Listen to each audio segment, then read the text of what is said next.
Nos acompañan el doctor Luis Guillermo Vélez, quien es el director de la Agencia Nacional de Defensa Jurídica del Estado, el doctor Manuel Gómez, vicepresidente de Sobancaria, y la doctora Diana Talero, consultora del IFC Banco Mundial. Los invitamos a la mesa.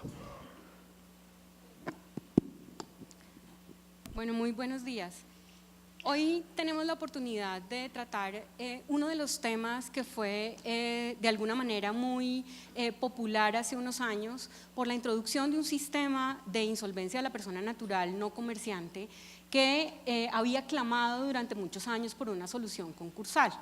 La ley 1564, el Código General del Proceso, introdujo un sistema, una técnica procesal concursal para la insolvencia de la persona natural no comerciante que había dejado de existir con la expedición de la ley 1116 del 2006, que excluyó expresamente la aplicación del régimen de la insolvencia empresarial para las personas naturales y dejó el régimen únicamente aplicable para las personas naturales comerciantes como desarrolladores de una actividad empresarial y desarrolladores de una actividad económica importante para el sistema económico y para las empresas organizadas como personas jurídicas. Con esa exclusión del régimen de la insolvencia de la persona natural no comerciante de la ley 1116, pues vino una demanda de inconstitucionalidad referida a que las personas naturales no comerciantes pues se habían quedado sin el régimen o sin un régimen concursal que pudiera solucionar la crisis cuando por el excesivo endeudamiento o por una situación de crisis sobreviniente pues no podían pagar sus obligaciones. Esto dio lugar a que la Corte Constitucional hiciera un exhorto al Congreso de la República para que expidiera un régimen concursal como una técnica procesal distinta a la de los procesos ejecutivos o a las soluciones simplemente extrajudiciales a través de mecanismos como la conciliación, la mediación o la transacción con los acreedores.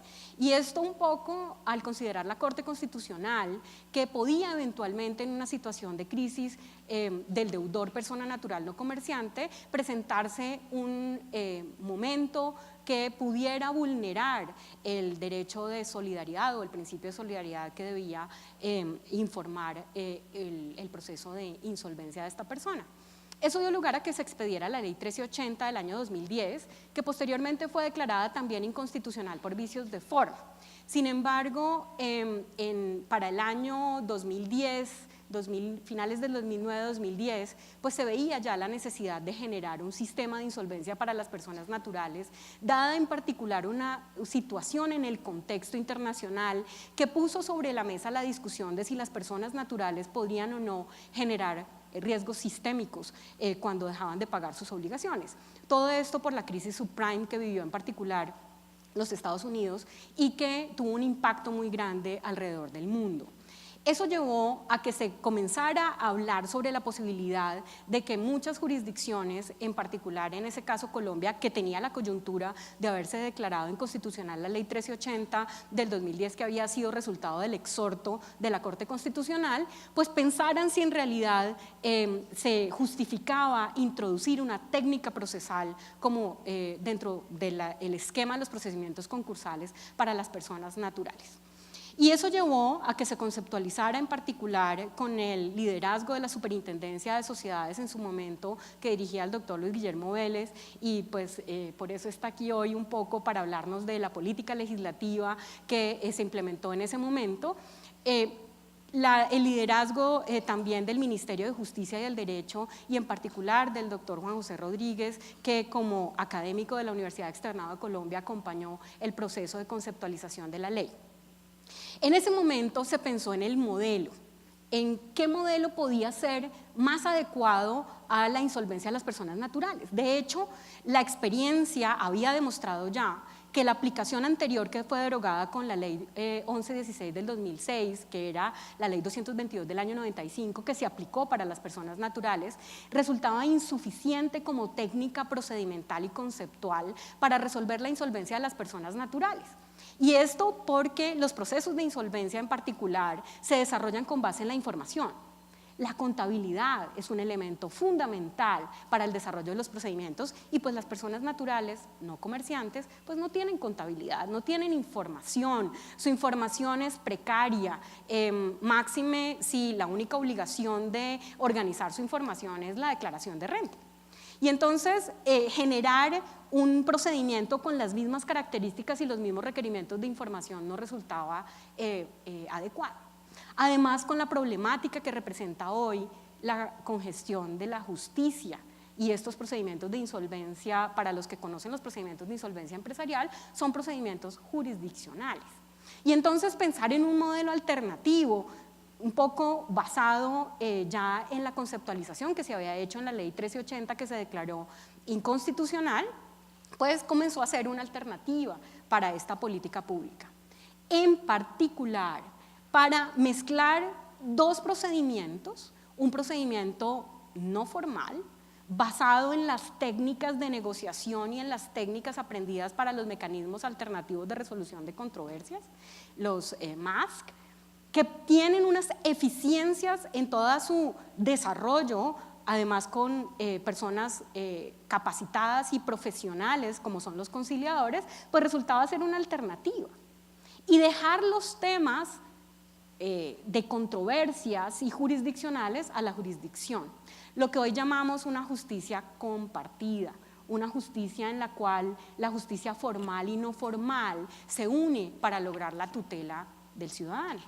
Y entonces se pensó en ese momento si esa alternativa pues era una alternativa válida para la persona natural no comerciante.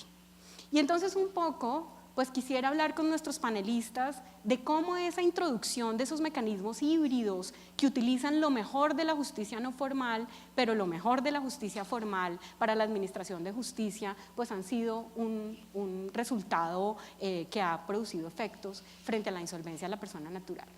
Doctor Luis Guillermo, ¿usted qué piensa sobre este asunto? Bueno, Diana, yo creo que hay que ir un paso un poco atrás para intentar contextualizar esta iniciativa, no solamente desde el punto de vista constitucional y la orden que la Corte da cuando se expide y se evalúa por parte del tribunal la ley 1116, sino también desde el punto de vista de la política pública de justicia.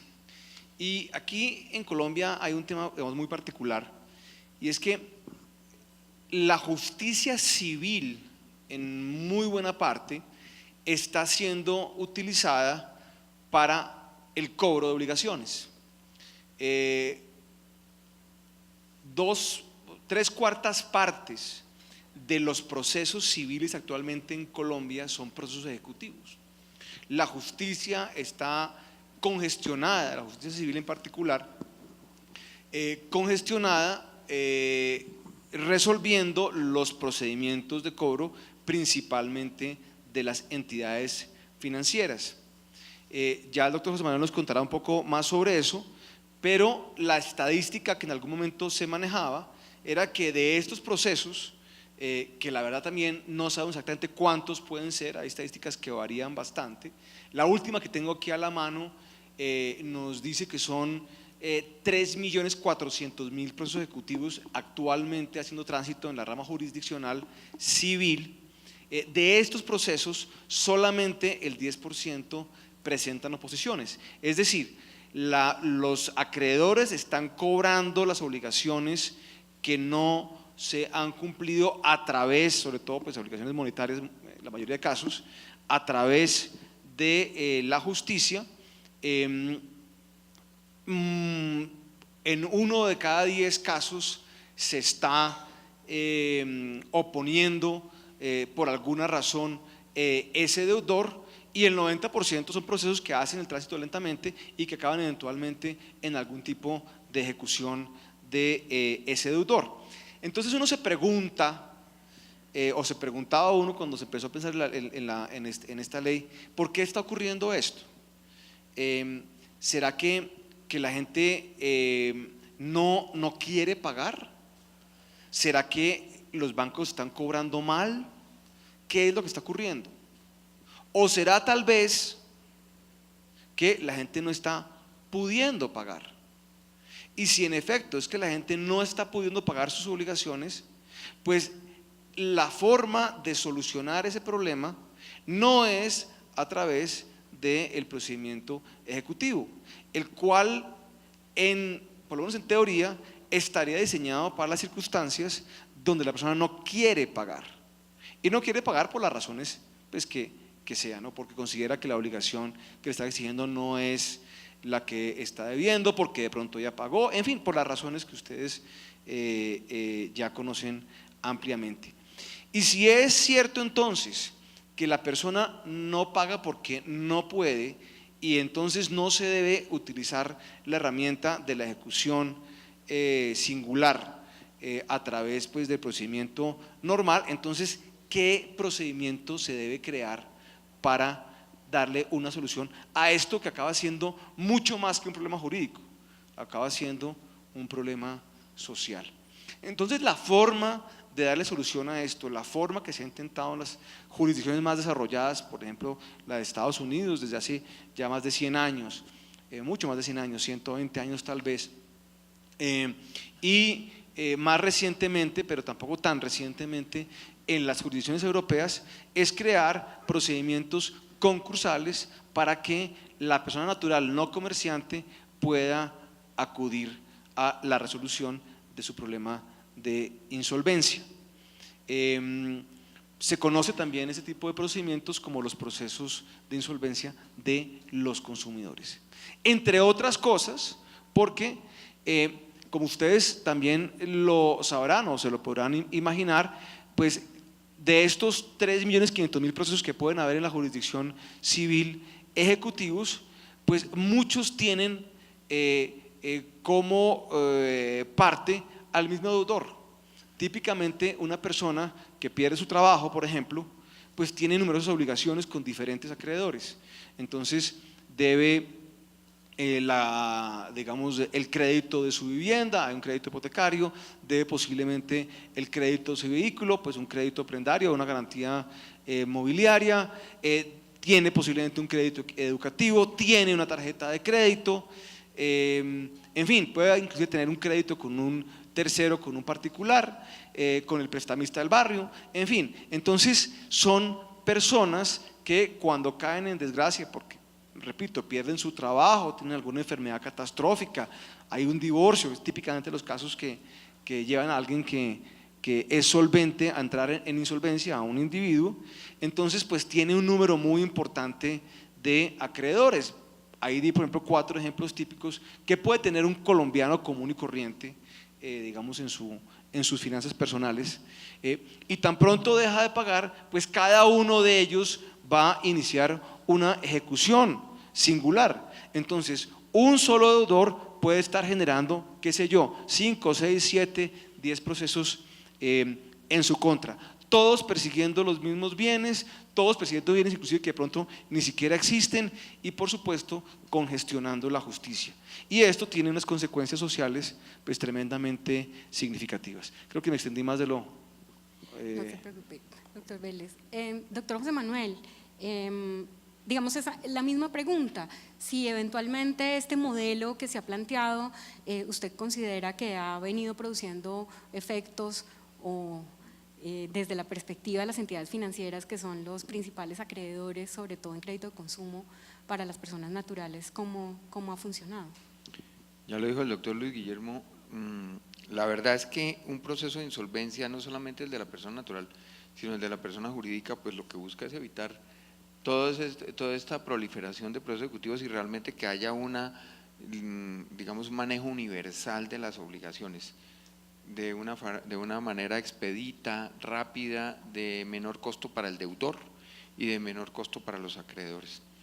Dentro de las cifras que nosotros hemos estado mirando desde la óptica del sistema financiero, encontramos que en el país, con un análisis que hizo el Banco Mundial, en el país se está demorando el proceso ejecutivo 1.288 días, esto es 4 años, algo así. Entonces un proceso ejecutivo que se demore 4 años, pues imagínense ustedes si un vehículo se mantiene embargado durante 4 años y secuestrado, pues el perjuicio en primer lugar es para el deudor, porque si era una obligación de, qué sé yo, 50 millones de pesos, con un vehículo que en ese momento tenía un avalúo de 60 o de 40, pues más o menos con ese vehículo podría pagar, pero al final del proceso, que dure 4 años, pues el vehículo vale 10 y la obligación vale 90. Entonces, pues le tocará comprometer el inmueble, le tocará comprometer los dineros de la familia, de otras opciones que debería tener.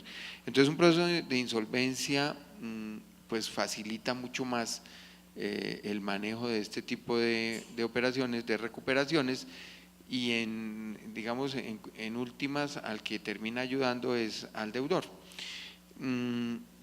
Actualmente los procesos ejecutivos son el 73% de los procesos que se están manejando en la jurisdicción.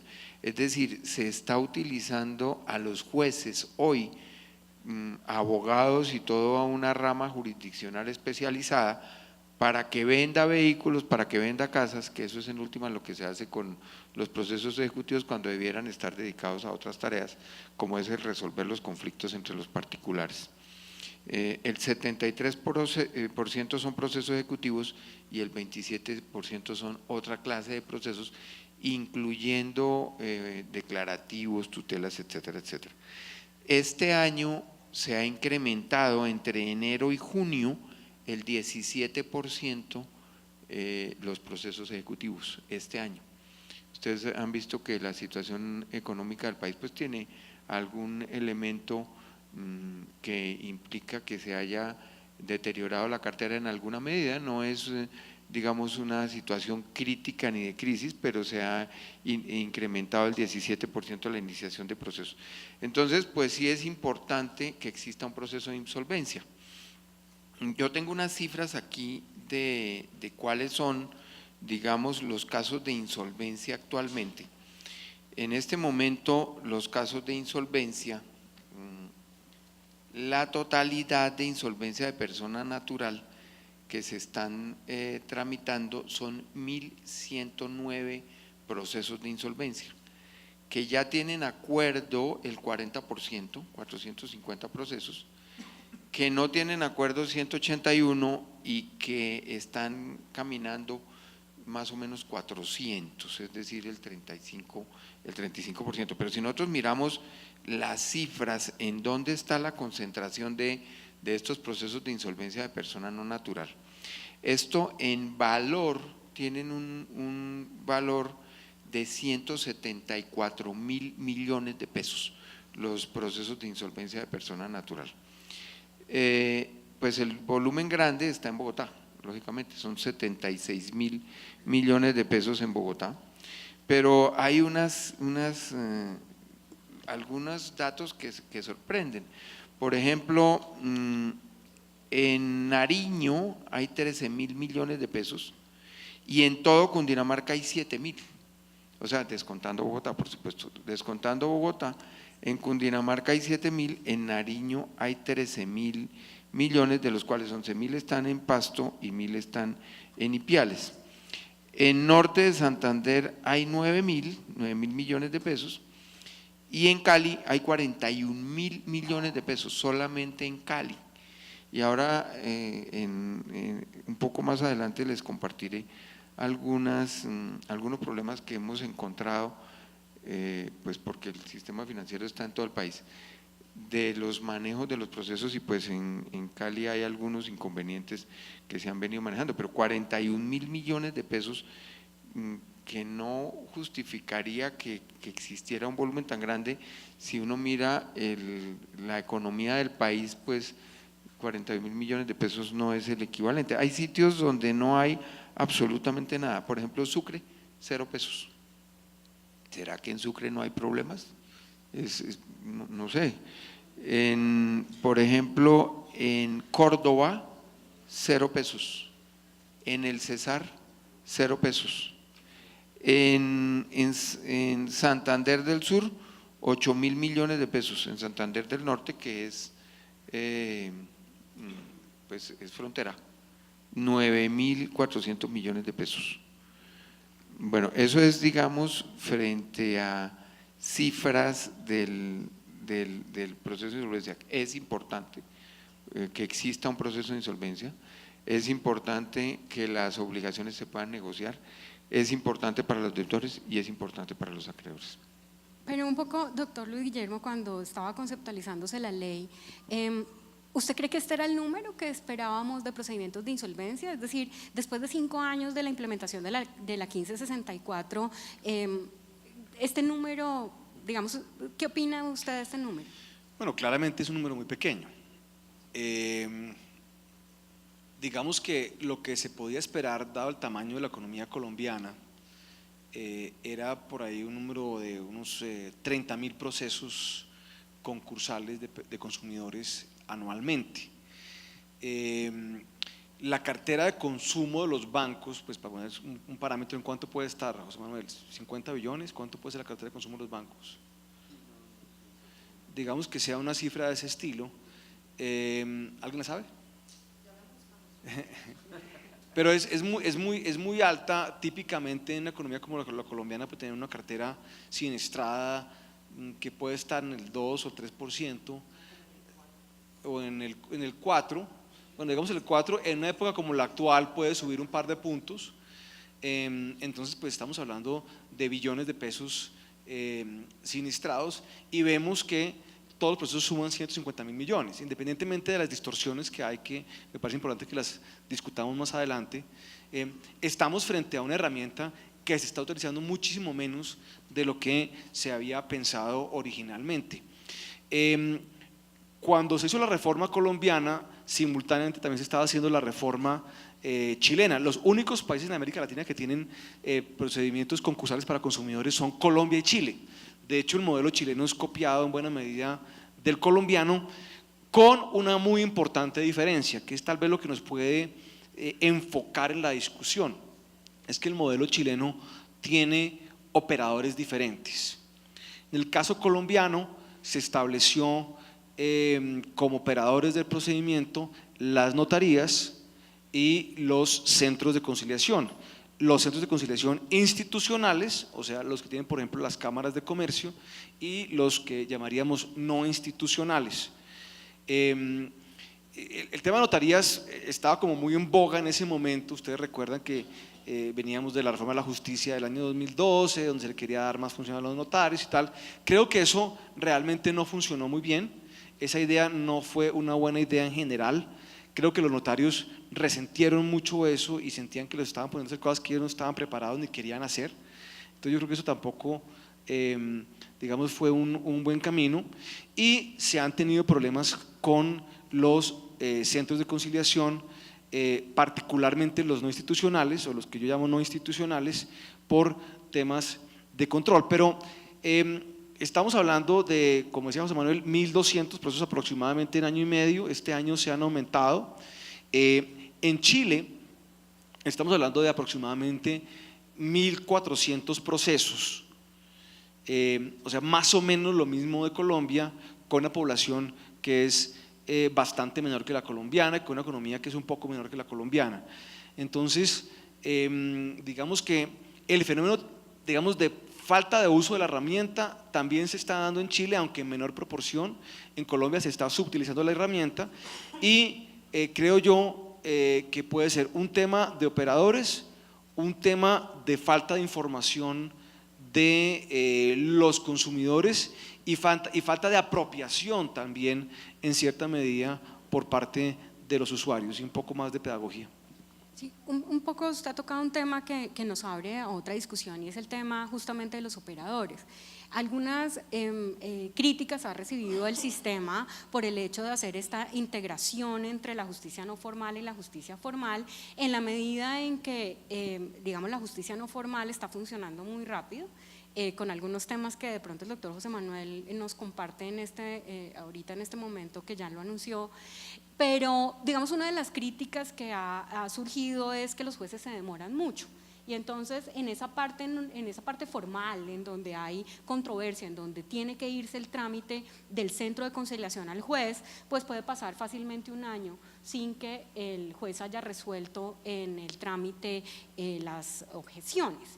Y adicionalmente a eso, pues han venido discusiones de cómo poderse, digamos, mejorar esa integración o ese compartir la tutela del derecho del ciudadano cuando hay unas demoras que ya el doctor José Manuel las preveía frente a los ejecutivos, que de pronto se reflejan en el procedimiento de insolvencia de la persona natural. Entonces se ha venido explorando un tema que me gustaría ahorita saber su opinión, y es si eventualmente la figura del juez civil podría reemplazarse en el marco de la ley 1563 por un árbitro. La verdad yo sí creo que puede reemplazarse, pues es un pacto que se podría hacer por las partes, en donde pudieran reemplazar al operador judicial para que se resuelva por un árbitro o por alguien que de alguna manera resuelva ese tipo de oposiciones, un poco de la misma forma como se estableció en la Ley de Garantías Mobiliarias, en la Ley 1676, en donde se dispuso que ese tipo de inconvenientes cuando hay oposiciones o cuando hay discusiones, pues que se pudiera reemplazar por una persona que no exija o no implique que entre a la jurisdicción. Es que si nosotros miramos lo que es la duración del proceso en Colombia, olvidaba comparar la duración de un proceso ejecutivo en Colombia con la duración de procesos ejecutivos en otros lugares del mundo. Nosotros decimos, bueno, en África eso debe ser una cosa terrible, pero África tiene una duración promedio de 700 días. Nosotros tenemos una duración de 1200 días en el proceso ejecutivo, o sea que hay una diferencia bastante grande. Entonces, si pudiéramos implementar mecanismos expeditos y ágiles, que sea por acuerdo de las partes, pues esto implica que nos facilita el camino a todos, al deudor y al acreedor. ¿Qué opina, doctor Luis Guillermo, del tema del árbitro? Es un tema, digamos, que genera cierta inquietud, ¿no? Sí. Y sobre todo, si eventualmente en un proceso de estos que está arreglado, que está regulado y que no tiene como dentro de su etapa principal generar este tipo de alternativas, si eso se podría hacer. Sí. Bueno, yo creo que hay que también contextualizar esto dentro de los sistemas híbridos que se han venido, que están bastante de moda actualmente. ¿A qué me refiero? Y eso que Colombia, digamos, es como de los países más avanzados en estos temas. Veníamos en América Latina en general de sistemas donde el juez o la jurisdicción era muy importante, era definitiva, centraba todo el procedimiento en la jurisdicción. Con todos los problemas que hay de congestión, de dilación, de demora, en fin, de acceso que hay. Entonces, se han planteado también alternativas o administrativas, o sea, por parte de la rama ejecutiva del poder público, o privadas a través, por ejemplo, de cámaras de comercio, centros de conciliación y todo esto. Sin embargo, cuando existen disputas, pues yo creo que hay claramente un imperativo social de que esas disputas sean resueltas por quien tiene la jurisdicción. Entonces, se han creado estos sistemas híbridos en donde la mayoría del trámite se da de manera administrativa, si se quiere, o de manera privada, con procedimientos flexibles privados, pero cuando existen disputas no solucionables a través de esos mecanismos, llámenlos como los quiera llamar, conciliaciones, en fin, mediaciones, amigables componentes, como sea, esas disputas saltan a ser resueltas por la jurisdicción. Ese es el caso chileno, el caso del procedimiento de concursal de consumidor en Chile. Se creó un sistema híbrido que está funcionando bastante bien. En Colombia, digamos que cuando hay objeciones, según lo que dijo José Manuel, estamos teniendo tiempos de respuesta de 1 año. Claramente en un proceso concursal eso es inaceptable. Y es en buena medida la razón también por la cual el proceso de insolvencia ya de los comerciantes, el proceso de insolvencia empresarial es un proceso de única instancia en la Superintendencia de Sociedades. Porque de alguna manera también en Colombia ya ese curso lo hicimos y nos dimos cuenta que resolver objeciones crediticias en la jurisdicción simplemente no es funcional para los propósitos de un concurso que tiene que ser por definición muy rápido. Entonces, el tema de los procesos híbridos creo que es una buena solución, pero está este problema del tiempo de respuesta en la jurisdicción. El tema del árbitro me parece que es un poco pensar afuera de la caja. Puede ser, yo creo que jurídicamente se puede intentar, pero yo que he sido tan impulsor de los sistemas alternativos y tan impulsor de, digamos, el procedimiento administrativo en general, creo que en Colombia se llega a un punto en el cual tenemos que recoger un poquito y tampoco deshilachar la jurisdicción totalmente. Pero doctor Luis Guillermo, la verdad es que si las partes pueden pactar el arbitramiento en una discusión fundamental, para que no haya un proceso declarativo, sino que se resuelva por un arbitramiento, pues podríamos también que las partes, si están todos de acuerdo en hacerlo, pues que se vaya a resolverse por un árbitro cuando hay objeciones. El problema surge cuando alguno de ellos no está de acuerdo. Por ejemplo, que sea un deudor con un acreedor que lo haya pactado, pero con el 80% de los otros acreedores no lo pactó. Entonces ahí sí habría un inconveniente y tendríamos que entrar a mirar, oiga, ¿será que me quedo más bien con la jurisdicción ordinaria o me voy al pacto? Pero no podríamos ir en ese caso y creo que no es posible irse al pacto, pero si el 100% de los acreedores con el deudor pactaron desde un comienzo que en el evento en el que llegase el supuesto de ir a un proceso de esta índole, pues que las objeciones no se resuelvan aquí, sino que se resuelvan por un árbitro, porque el mismo deudor entendió que en ese supuesto irse al juez ordinario lo va a perjudicar porque le va a tardar un montón de tiempo la resolución del conflicto. Pues dejémoslo que las partes lo dispongan. No sería, digamos, no sería como equilibrado decirle, no, sabe que ustedes están de acuerdo en delegar, en que lo resuelva un árbitro, pero no, la justicia es mucho más fuerte y la justicia lo obliga a usted a demorarse 1 año y medio o 1 año en resolver este conflicto. Ahí el problema es si no, el pacto no está con todas las obligaciones. Evidentemente el pacto arbitral no puede, digamos, crear artificialmente el concurso, porque requiere obviamente de que todas las partes suscriban el pacto. Entonces ahí va a haber un problema. Sí se podría, creo yo, desde el punto de vista jurídico, tener pactos arbitrales entre el deudor y el acreedor para resolver la eventual objeción, y eso se podría dar. Yo creo que eso, digamos, no tiene un problema desde el punto de vista legal. Ahora, eso que usted dice me lleva a una reflexión que me parece muy importante, y esta curiosidad del sistema colombiano, que lo vi mencionado aquí en la misma Cámara de Comercio hace tal vez 1 semana y media en un foro de arbitraje, de la función jurisdiccional que tienen los árbitros en Colombia, que es realmente algo exótico. Eso no es usual en el mundo. Y me decían hace poco que se está rumorando, o hay gente que piensa que el conciliador también ejerce una función jurisdiccional, lo cual lo deja a uno un poco como ahí sí perplejo. Si ya de por sí el tema arbitral y genera muchísimos problemas, sobre todo en el arbitraje internacional, es realmente el gran problema del sistema arbitral colombiano, esta función jurisdiccional de los árbitros. Imagínense ustedes si los conciliadores también van a actuar, digamos, en este tipo de función.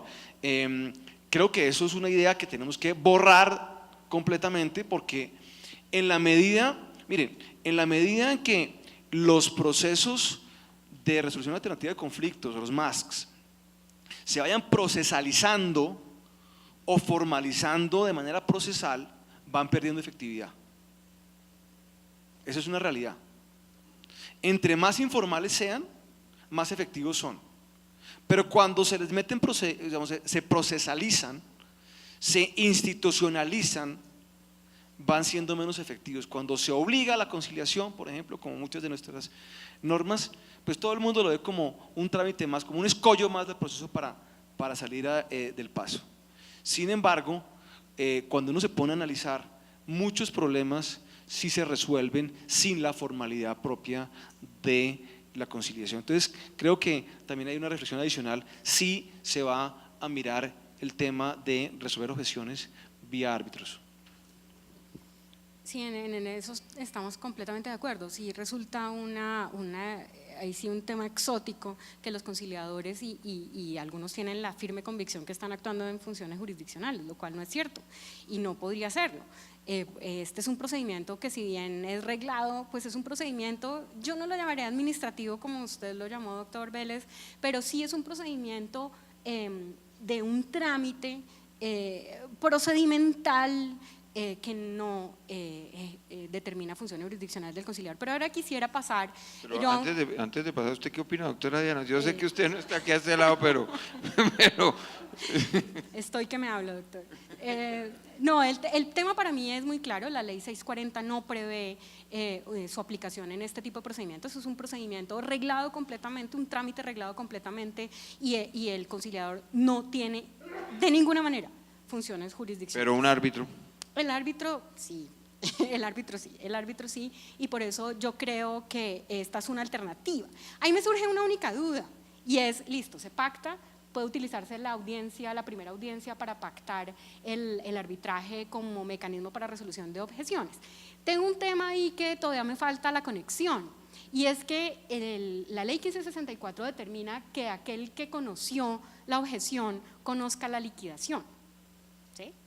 La liquidación patrimonial.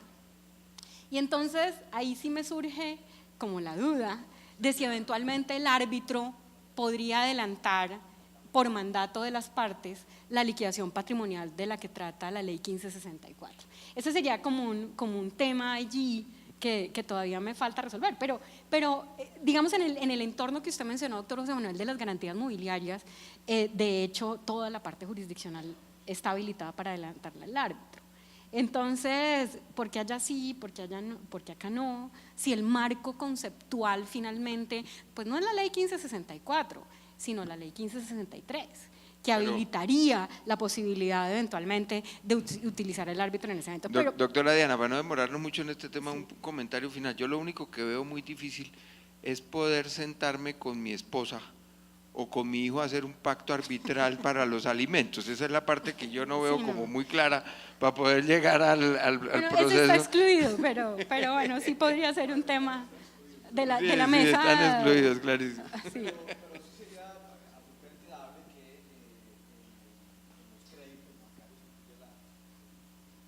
En los créditos, por ejemplo, los bancos, pues incluye obviamente esta posibilidad en el caso eventualmente de el inicio de un procedimiento concursal de persona natural. Pero como dirían los abogados, planteémoslo. Sí. No, yo creo que es una buena, digamos, es una idea para explorar. Me parece que es una idea que es pensar, como dije, afuera de la caja, y con eso no lo quería plantear como un tema peyorativo, o sea, no lo quería plantear peyorativamente, porque creo que es una idea que definitivamente tiene viabilidad jurídica y creo que puede ser una efectividad política pública. Sí, el otro tema que quisiera, no sé hasta qué horas tenemos, el otro tema que quisiera plantearles a ustedes es, bueno, la discusión que ha tenido dentro de la concursalidad el tratamiento de las garantías reales, ¿sí? Y es un tema que se planteó como una reforma a la ley 1116 del 2006, planteando un rescate del derecho real de garantía en los procedimientos concursales que se había modificado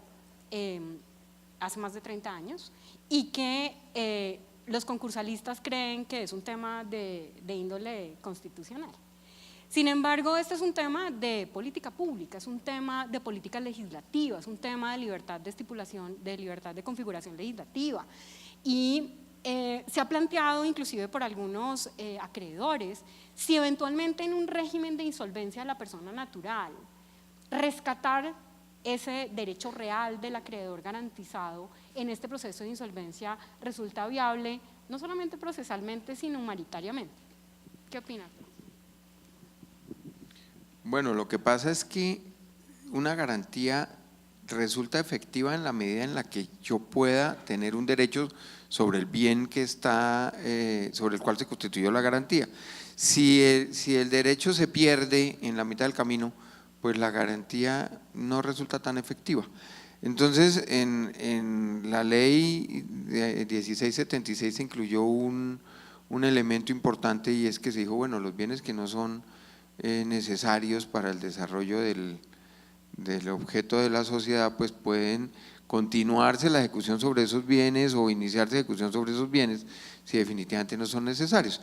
Aquí yo pienso que existiría la misma posibilidad frente a una persona natural no comerciante. Debería existir esa posibilidad, porque dejar en entredicho la garantía, pues es en últimas desproteger al mismo deudor, porque cuando el acreedor sabe que frente a un proceso de insolvencia de persona natural no comerciante, pues no va a tener la efectividad de su garantía, pues en últimas el crédito tiene una dificultad para otorgarse. Sí, creo que la desnaturalización de la garantía real que ocurrió en el año 89 en Colombia, con el decreto 350 en el marco concursal, realmente acaba afectando es al deudor.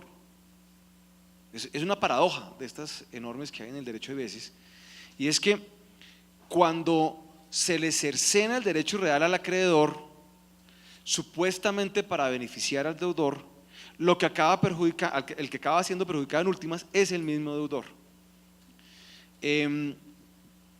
Hace un par de años, en una discusión sobre el tema de garantías mobiliarias de la Universidad Externada, una profesora muy reconocida, que además fue ternada en algún momento a la Corte Constitucional, decía que no, que eso era una locura lo que habían hecho en la 1676, que eso era muy injusto, que eso violaba los principios, me citó toda la Constitución, que mejor dicho, una violación tremenda, y decía que eso, si acaso, debía permitirse para la gran empresa, que cuando el deudor fuera la gran empresa, entonces se debería mantener el derecho real y por lo tanto la exclusión concursal. Y entonces yo me ponía a pensar y decía, pero ¿por qué darle ese privilegio a la gran empresa? Eso es un privilegio realmente, porque cuando se mantiene el derecho real sobre la garantía, el crédito fluye mucho más fácilmente, porque el riesgo para el acreedor se disminuye. Entonces tiene más crédito y lo tiene más barato.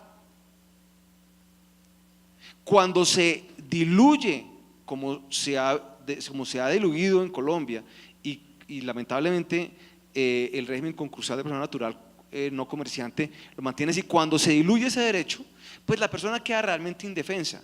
El crédito es mucho más caro, es más, no solamente es más caro, es a más corto plazo, y muchas veces no hay crédito, porque en el marco concursal el acreedor no se puede pagar con la garantía, que tiene la vocación de ser la fuente de pago en estos casos, sobre todo cuando tenemos consumidores que pues su única fuente de ingreso puede ser, por ejemplo, el salario que recibe, y en caso de quedar desempleado, pues queda sin la fuente de ingreso, a diferencia de una empresa. Entonces creo que hay que mirar eso desde el punto de vista.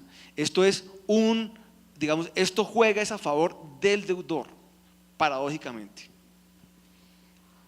Bueno, este es un tema bastante espinoso entre los concursalistas, pero digamos coincido con la percepción que ustedes tienen. Sin embargo, haría solamente una observación, y es que en las personas naturales no comerciantes pues el mayor crédito que se da es crédito de consumo, y en esa medida digamos que la protección sería para ese crédito de consumo, y en general las personas naturales no comerciantes no tienen otros tipos de bienes valiosos que dar como colateral salvo su vehículo y eventualmente su vivienda. Sin embargo, es una discusión que creo que hay que dar. Estoy de acuerdo en que los modelos de riesgo siempre se miden con base en la insolvencia, y entonces resulta ser el evento más catastrófico el que determina las tasas de crédito y los plazos de los créditos.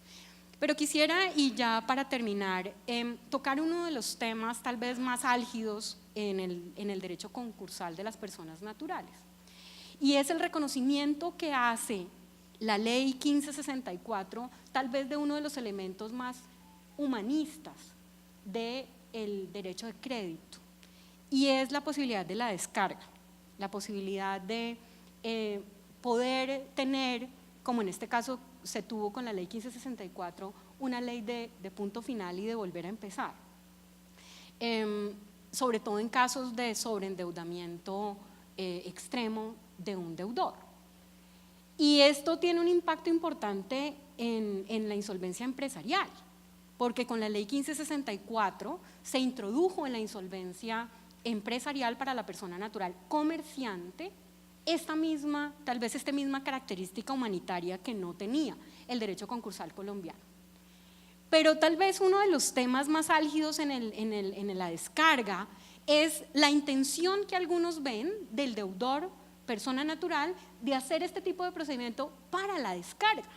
La descarga, para las personas que no están familiarizados con eso, con esta terminología, es que cuando se surte una liquidación patrimonial, se liquida el patrimonio del deudor, se extingue el patrimonio del deudor que tenía antes del procedimiento de liquidación y se paga a los acreedores adjudicando este patrimonio, lo que determina que las deudas que quedaron insolutas se convierten o mutan en obligaciones de carácter natural. Y entonces esta descarga se convierte muchas veces en el objetivo de la ley. Y entonces esto genera eventualmente que la única posibilidad de entrar en esa descarga, en esa posibilidad de ese fresh start, o de ese volver a empezar la ley de punto final como se estableció en su momento, pues sea muchas veces el objetivo de las personas naturales, pero con un inconveniente, y quiero ponerlo sobre la mesa. Para llegar a la descarga es necesario adelantar un proceso de liquidación patrimonial, pero hay personas que no tienen activos, que no tienen ingreso y que por tanto la entrada a la liquidación patrimonial es única y exclusivamente la de haber adelantado o haber tratado de adelantar un procedimiento de negociación de deudas.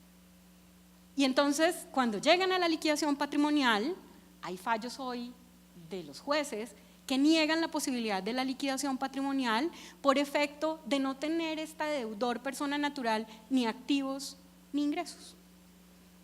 Y entonces se convierte en una alternativa costosa para este deudor que adelantó todo un procedimiento de negociación de deuda fracasado por obvias razones, pero que al final no llega a tener el resultado que quería porque no puede adelantar un procedimiento de liquidación patrimonial por falta de objeto. ¿Qué opinan? Bueno, yo creo que un sistema, un procedimiento de insolvencia de persona natural no comerciante que no acabe en descarga no tiene sentido.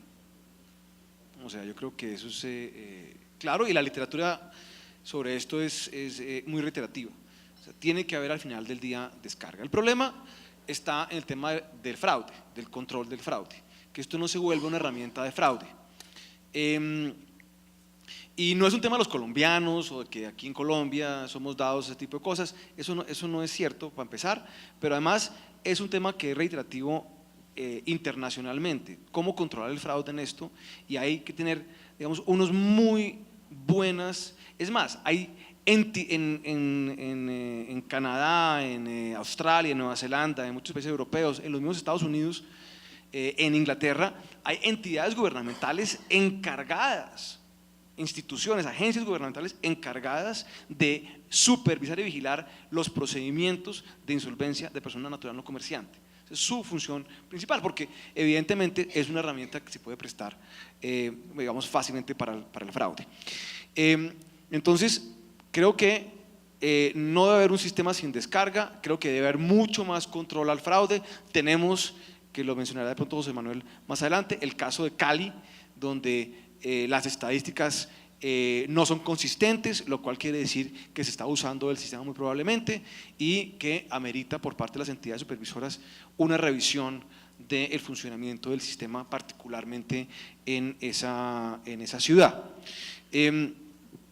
La otra reflexión importante aquí es, si el sistema colombiano se planteó un poco anticipándose el problema del fraude, y por eso es un sistema, digamos, que es curioso, aunque ha sido, digamos, por eso resaltado internacionalmente, porque obliga primero a la reorganización y después, si hay acuerdo fallido, entra a la liquidación patrimonial. Los sistemas normalmente entran con una bifurcación posible, y es que se puede, cuando hay activos y hay fuentes de ingreso, se puede ir por el lado de la reorganización, y si no hay, en el caso famoso de lo que la literatura también llama los ninjas, que no tienen activos ni trabajo ni ingresos de ninguna naturaleza, los acreedores ninjas entran directamente a la liquidación patrimonial. Eso no lo permite el sistema colombiano. En vez de cerrar la llave al final, por la vía, digamos, de decisiones judiciales que son bastante, digamos, criticadas, más bien lo que se podría pensar eventualmente es más controles y eventualmente también en abrir la posibilidad de la bifurcación al principio. A ver, yo estoy de acuerdo con el doctor Luis Guillermo que es importante, digamos, como que al final haya un resultado definitivo, pero lo que pasa es que en Colombia se ha venido utilizando de manera equívoca por algunos deudores este tipo de procedimiento. Entonces, como las obligaciones tornan en naturales, pues entonces se busca que no haya bienes, no se adjudica absolutamente nada, no pasó nada y las obligaciones del deudor todas se convirtieron en naturales. Entonces hay una sentencia de tutela que supongo la mayoría conocen, en donde se dijo, bueno, si usted de alguna manera no tiene bienes, no tiene nada, pues entonces ¿qué es lo que vamos a liquidar? ¿Qué es lo que vamos a adjudicar? Pues no tiene como mucho sentido que haya una liquidación, si esta liquidación es para adjudicar bienes y usted no mencionó ni siquiera un lápiz que tenía, pues entonces no podemos hablar de un proceso liquidatorio, de un trámite liquidatorio, porque definitivamente no se puede llegar a adjudicar nada porque usted no tiene nada, entonces no operó la descarga. Pero estoy de acuerdo con el doctor Luis Guillermo. Pero como era la última pregunta que hace la doctora Diana, yo no me quiero ir sin plantear algunos inconvenientes y algunos impases que ha tenido este proceso de insolvencia de persona natural. Aquí traigo una pequeña, son muchos más, pero yo solamente voy a mencionar algunos de los que se han venido presentando de manera fraudulenta. Lo que pasa es que no todos los deudores lo hacen, pero los que lo hacen le generan un inconveniente a la figura de manera terrible, porque entonces la sataniza y genera una angustia en el lado activo de la obligación. Entonces, por ejemplo, se presentan muchos acreedores quirografarios mentirosos que no existen para lograr derechos de voto altos, que son en últimas los que determinan las condiciones del acuerdo. Y eso está evidenciado, pero va a ser de dificilísima demostración que esas obligaciones no existían, porque recuerden ustedes que las personas naturales no comerciantes no tienen la obligación de llevar una contabilidad. Entonces, como no tienen la obligación de llevar una contabilidad, pues las obligaciones aparecieron y en muchos casos no hay obligación ni siquiera de presentar declaración de renta. Entonces las obligaciones aparecen y pues ellos son los que determinan. Y determinando ellos la forma de pago, en últimas establecen periodos de pago incluso superiores a los de la obligación inicial. Ustedes van a decir, pero eso no puede ser, si es que la ley no lo permite. Sí, pero recuerden ustedes que si hay una votación mayoritaria, pues puede haber plazos incluso superiores a las obligaciones originales y establecen periodos muertos. Entonces 25 años con 20 años sin intereses y un interés del 2% durante los 5 años finales o sin intereses. Eso más o menos es no una descarga, eso es una condonación de las obligaciones. Bueno, lo otro es, se establece que los intereses anteriores al acuerdo se pierden, incluso los intereses, la totalidad de los intereses debidos y la totalidad de los intereses futuros. la figura se utiliza para entorpecer la continuación de procesos ejecutivos. Hemos encontrado muchos casos en donde se inicia el proceso de insolvencia de persona natural en el momento en el que ya se ha fijado fecha de remate en los procesos ejecutivos. Entonces, pues eso es claro que lo que se está buscando es entorpecer el proceso y definitivamente que no haya una pérdida de los bienes. Eso no puede ser utilizado el proceso para eso, pero como no es de fácil demostración que las acreencias no son reales, hay unos centros de conciliación que incluso les podría decir cuáles son. Hay unos centros de conciliación y hay unas notarías que le podría decir el número, la ciudad, el nombre del notario, las fechas que están prestando sus servicios para hacer trámites de insolvencia manipulados. Entonces, por eso, por ejemplo, ustedes ven el caso de Cali, que si nosotros analizamos la situación económica de Cali y de Bogotá, pues no amerita que en Cali haya 42.000 millones de pesos, cuando en Bogotá son 70.000. Eso no tiene como mucho sentido. Y si vamos a mirar cuáles son los acuerdos que hay en Cali, pues la mayoría son los de los plazos de 20 años sin intereses o con periodos muertos larguísimos, con obligaciones quirografarias de última hora, que son las que establecen las condiciones. Lo otro es que los deudores utilizan estas obligaciones con acreedores falsos. Generalmente los acreedores falsos son muy cercanos al deudor. Entonces hay acreedores como de alimentos, como el marido, como la mujer, como los hijos.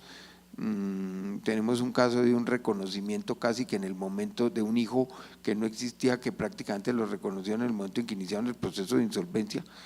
Bueno, aceptación de trámites, hay unos casos difíciles que se aceptaron trámites en ciudades diferentes a las del domicilio del deudor y se notifica adicionalmente en otros lugares que no son. Entonces yo quería plantear que realmente este proceso de insolvencia de persona natural es un proceso importante, es un proceso que para el sistema financiero realmente es necesario y es conveniente, para los deudores también es necesario y es conveniente, pero sí vale la pena que pensemos entre todos cómo le damos fuerza y cómo le damos mayor legitimidad. Yo le tengo una solución para empezar. Es que los bancos deberían ser los que inicien el proceso concursal, porque también lo que pasa y lo que ha venido pasando es que se está en muchos casos, no siempre, se está desligando el proceso crediticio del cobro. Como se maneja estadísticamente, entonces sabe que va a haber una cartera que va a ser impagada. El banco ya en su operación tiene descontado ese, qué sé yo, 4%, 5% que no se va a pagar, entonces lo factoriza financieramente en sus estados financieros, digamos en su modelo de negocio, y vende la cartera que ese 4% representa, o sea, la cartera impagada, la cartera que está siniestrada, lo que sea. Entonces se desentiende del proceso de cobro y viene toda esta situación. Yo creo que si el banco realmente es más proactivo y en vez de iniciar, o los bancos más bien, o las entidades financieras o los acreedores, en vez de iniciar 10 o 15 procesos ejecutivos en contra de una persona, más bien proactivamente escogen el operador, porque efectivamente el tema de fraude es muy serio, es muy complicado y es lo que está poniendo en riesgo el sistema, eso yo lo reconozco. Escoge un operador que le dé confianza, como por ejemplo un centro de conciliación de una cámara de comercio, por ejemplo, o una notaría en donde tenga algún tipo de relación y tiene más control del proceso, puede de entrada evitarse el fraude. Ahora, eso está ocurriendo, eso es real, eso debe ser sancionado, es una responsabilidad de los supervisores, Creo que el tema de centros de conciliación no institucionales es un tema que se debe evaluar porque evidentemente hay abusos. El tema de notarios me parece que no está funcionando como debería funcionar, también debería mirarse, pero me parece a mí que el acreedor tiene que tener mucho más, así como son súper buenos para ejecutar, porque además es casi que está como es como un proceso casi que robótico. Yo creo que también hay que entender que finalmente el proceso concursal es un proceso de cobro también. De acuerdo. No, el doctor Luis Guillermo está definitivamente en una de las propuestas que yo quería plantear, y es pactar en las relaciones comerciales el centro de conciliación, precisamente para evitar que haya ese fraude con los centros de conciliación o con las notarías en donde pudiera estarse presentando ese caso. Pero también que pensemos los mecanismos de supervisión a esos centros de conciliación, pero unos mecanismos de supervisión que sean realmente efectivos, pero esos como dependen un poco de la Superintendencia de Notariado, un poco del Ministerio de Justicia, entonces que tratemos de diseñarlos entre todos, porque es que esos mecanismos de supervisión no están funcionando en todos los casos. Realmente yo no creo que sean muy efectivos. Lo otro es pensar en aplicar el régimen de garantías mobiliarias el que precisamente preguntó la doctora Diana, oiga, ¿es posible que apliquemos el artículo 50-51 de la ley 1676? Pues yo creo que sí se podría, para poder excluir de la masa, y lo podríamos pactar.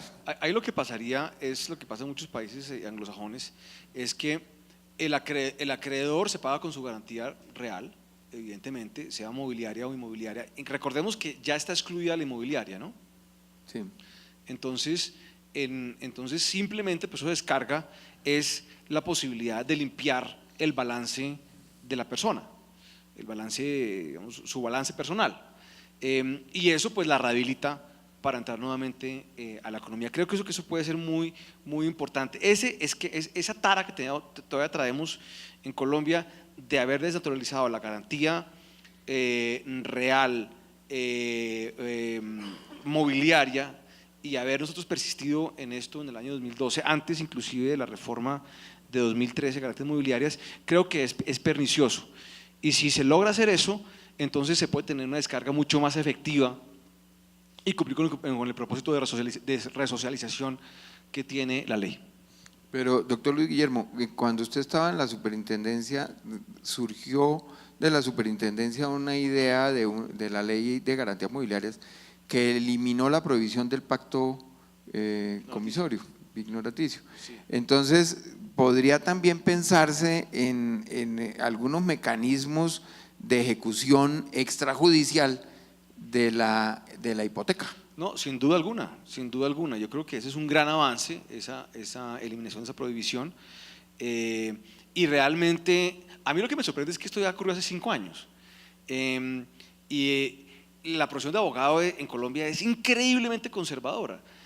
Han pasado 5 años y hasta ahora estamos viendo si la posibilidad está desde el día 1, desde que eso pasó, para haber generado toda una serie de procedimientos novedosos para el manejo del crédito. Entonces, no es para que lo estuviéramos discutiendo 5 años después, sino para que lo estuviéramos ejecutando en este momento, o digamos, no ejecutando en términos de ejecución judicial, sino ejecutando en términos ya de procedimiento y en términos pues de gestión. Bueno, y como nos están mirando aquí con ojos de bueno, ya hora de que se vayan, un comentario final. Es que hay algunas zonas grises en la legislación que pueden ser grises y se podrían mirar con mejores ojos, por ejemplo, en tema de notificaciones, el tema de mayoría calificada, no sé cómo pudiéramos establecer esa mayoría calificada para que no se armen mayorías calificadas con quirografarios mentirosos y falsos. No recuerdo, la mayoría quedó mayoría simple, ¿verdad? Sí, de pronto se pueden pensar en mayorías un poco más calificadas para evitar ese tipo de acciones y obviamente más control al fraude. Y como les digo, eso no es un tema solamente de Colombia. Lamentablemente este tipo de procesos tienden a inclusive en la literatura hablan siempre de los deudores seriales, como si fueran asesinos seriales, pero deudores seriales, que se quiebran una vez, se recuperan, se quiebran otra vez, se recuperan. Entonces, eso también es una fenomenología usual en el mundo. Y hay algunas zonas grises, pero ya aquí están la mirada es muy fuerte, pero sí valdría la pena que la Cámara de Comercio de pronto implementara un comité o algo en el que, por supuesto, me ofrezco a participar para que podamos mirar esas zonas grises y podamos buscar una modificación para que sea mucho más expedito en beneficio de los deudores y, por supuesto, también de los acreedores. Bueno, lo único que me resta es agradecerles su atención y agradecer el panel, que ha resultado muy provocativo en materia de propuestas. Creo que es el momento. 5 años después parece ser un término razonable para que uno comience a hacer el balance de la implementación de la ley y sobre todo revisar si hay oportunidades regulatorias, reglamentarias más fácil que legales para solucionar todos estos, digamos, asuntos grises, vamos a llamarlo así, que de alguna manera mitigan la efectividad del procedimiento de insolvencia de la persona natural. Muchísimas gracias, doctor José Manuel, muchísimas gracias, doctor Luis Guillermo. Creo que hemos tenido un panel muy interesante en el día de hoy que nos abre tareas. Creo que ha sido un panel de una altísima calidad, de muy buen contenido, y le cogemos la caña, como se dice, doctor Gómez, y de ese por instalado tal comité. La semana entrante estaremos precisando quién haría una especie de secretaría técnica y comenzaremos a hacerlo con la coordinación del área de conciliación y de la doctora Marta y sus colaboradores. Si la doctora Diana así lo acepta y se compromete en público, pues qué mejor garantía. Gracias.